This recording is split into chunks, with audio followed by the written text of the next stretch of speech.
This story isn't fiction, it's a mirror. Let's talk about what no one wants to say, but everyone needs to hear. There goes a lady named Amara. You know, not loud, not timid, just composed.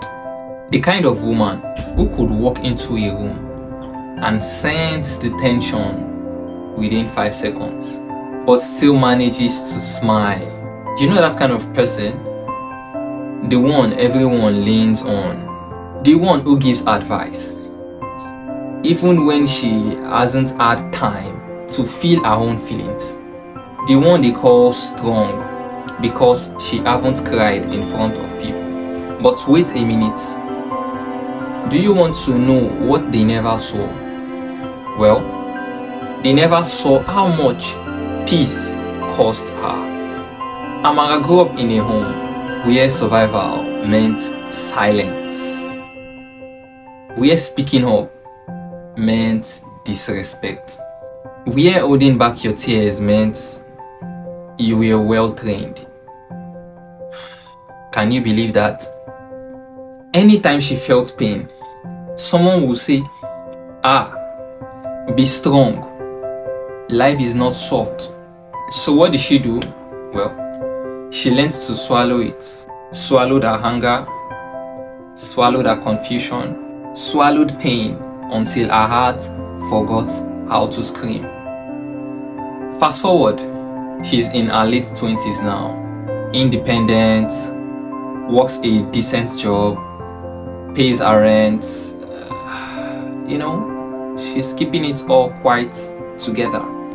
But inside, there is this deep, quiet war no one knew about. Because anytime she returns home, family dinners, group chats, reunions, she's reminded of how little they ever tried to understand her. They make jokes at her expense, comparing her to her cousins, ask when she will finally settle down, talk over her, and even dismiss her softness. But Amara, she stays polite, she stays calm, she keeps the peace. Well, until one day, it was a Sunday afternoon, a birthday celebration for her younger brother.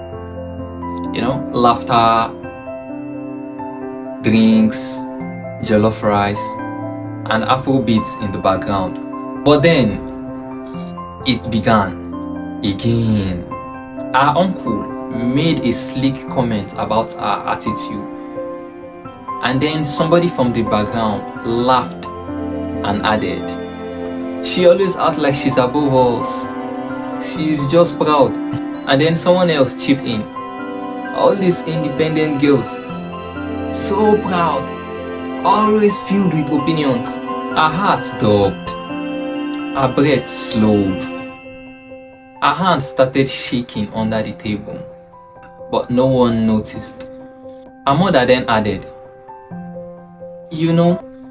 "Sometimes I wonder if you still love us. You are so distant." Whoa. Right there in the middle of the cakes and candles, they tore her down. But you know the loudest part? No one defended her. Now wait. This was the part where she could have flipped the table, where she could have yelled, reminding them of all the times she has sacrificed, all the times she stayed quiet for their sake.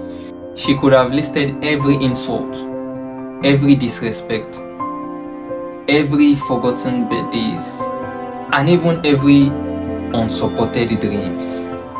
But she didn't. Do you know what she did? She stood up. She looked at her mother, her cousins, her uncle. Tears formed in her eyes. Not loud, not dramatic, just still. She then said, "I'm not angry, I'm not proud. I'm just tired. Tired of being misunderstood. Tired of being quiet so you all can feel comfortable. I try to keep peace here, but I realize this isn't peace. This is emotional suffocation. And right there, a tear fell. Just one. A quiet wee cry. Not just because she was breaking, but because she was done lying to herself. She then turned, picked up her bag and left. She didn't slam the door. She didn't curse anyone out. She didn't threaten not to ever come back. She just walked away with peace in her steps and a shaking in her chest that felt finally honest. Well, of course they talked behind her. That girl, she's overreacting. She's too sensitive. That girl, she needs prayers. Oh. But what they didn't know that night was that small cry, was the beginning of a new healing. And Amara, well, she went home, turned off her phone, made tea, and in the first time in a long while, she let herself sob. Not to beg for pity, but to release everything she had carried, just to keep the peace for people who never gave her any. That's strength. Strength means walking away when staying means slowly dying.